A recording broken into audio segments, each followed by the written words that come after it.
का रे भाऊ, कोण आहे तुमच्यामध्ये दलाल? दलाल नका म्हणावं ताई. एजंट म्हणा, एजंट. आम्हीच लग्न जुळवतो.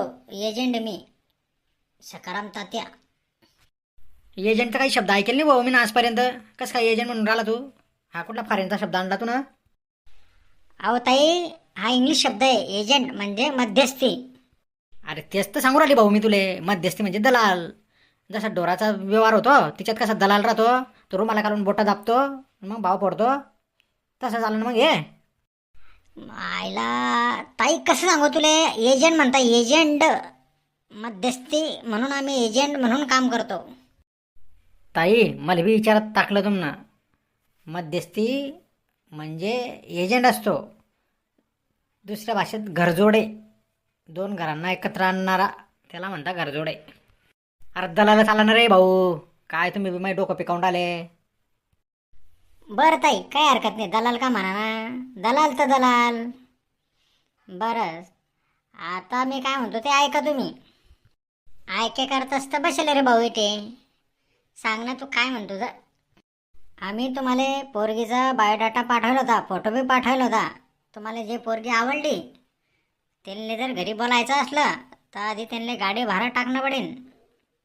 मग ते पोरगीचे मायबाप आणि 2-3 नातेवाईक आणि आम्ही 2 एजंट असे 8-10 जण राहू. आम्ही घरदार पायर आले की आमचं जेवण खावान आणि गाडीचं भाडं तुम्हाला देणं पडेल. हा कुठला न्याय रे भाऊ? लग्न जमायच्या आधी गाडीचं भाडं तोडून जेवण खावा, लग्न जमल्यावरची गोष्ट आलं लागे. साखरपुड्याला पोरची परिस्थिती नसली तर देता मग कोणी मदत, सहकार्य याई बोले. एकाच काय झालं रे बाबा. या असंच राहीन ताई, तेव्हा संबंध होईल.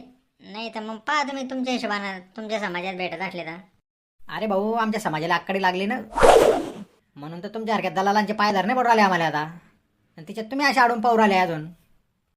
आडून पाहायचा विषय नाही ताई. त्याच्याशिवाय ते घराच्या बाहेर पडता नाही. ती पोरीवाले लय भारी आहे. आम्हाला लय जलने पडतात त्यांना. तेव्हा कुठे संबंध जोडतो, तयार करणे पडतात त्यांना. काय सांगा आता. ठीक आहे भाऊ, काय हरकत नाही. पण पोरगी राहीन ना, का जाईन दागदागिने घेऊन फरार होऊन 8 दिवसात? काय ताई तुम्ही, आता तुमच्या मनात काय आहे मला माहिती आहे का? माय व आता गॅरंटी बी घेऊन नाही राहिला. का रे भाऊ, मग ते जर पळून गेले दागदागिने घेऊन तर मग काय करा आमना? तो तुमचा प्रश्न आहे ताई. तुम्हाला काय करायचं, पोलीस कंप्लेंट करायची का त्यांना पाहायचं, तो तुमचा प्रश्न राहील. आमचं काम फक्त लगावून लावून देणार बस. काय अर्थ रे भाऊ मग या गोष्टीले? जर तर तू आम्ही घेत नाही, नुसतं कमिशनच खाऊन जाशील, मग आम्ही कोणाच्या तोंडाकडे पहा मग चुना लावून गेली की? ताई शेवटी हा एक सत्ता आहे.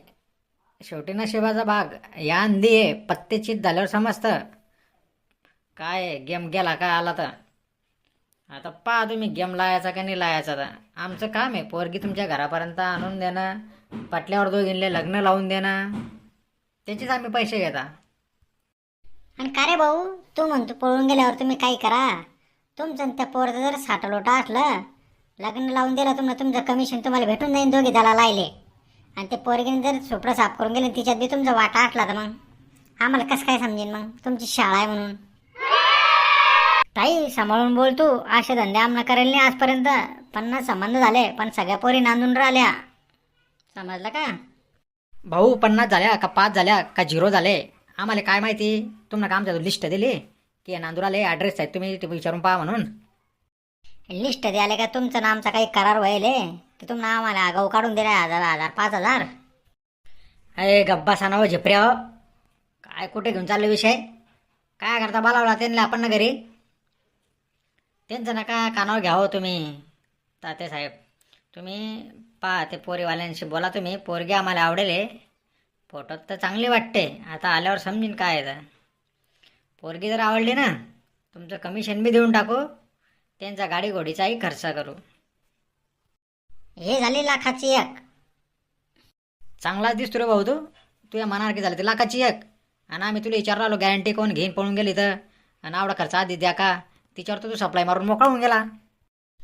सप्लाय नाही ताई, ते खरं ते सांगलं मी ना तुला जर त्या पोऱ्याला लग्न करणं असलं तर मग तुला असं करणंच पडेल. गाडी खर्च देणार पडेल, जेवण खाण्याची व्यवस्था करणी पडेल आणि लग्नाचा बी खर्च तुम्हालाच करणं आहे. पटत असलं तर हाव सांगा, नाही तर चालले आम्ही. नका हो तात्यासाहेब, आमच्या पोऱ्याचं लग्न करणंच आहे आम्हाला.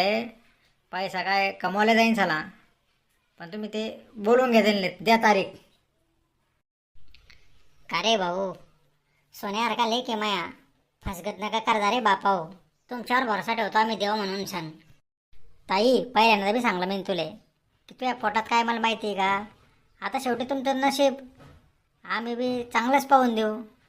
तुम्ही चांगलं राहिले, चांगली वागवली तर राहीन ते. तुम्ही जर ढोसफूस केला तर कशाला राहीन. डुसफूस करायला आम्ही का काही जनावर आहे रे भाऊ, माणसाचे आम्ही बी. आम्हाला का आमची सून टाकणीची राहीन, आमच्या सुनले आम्ही वागावच प्रेमानं, राहिली पाहिजे. तिले राणीसारखी ठेवीन दलाल साहेब मी, तुम्ही काही काळजी करू नका.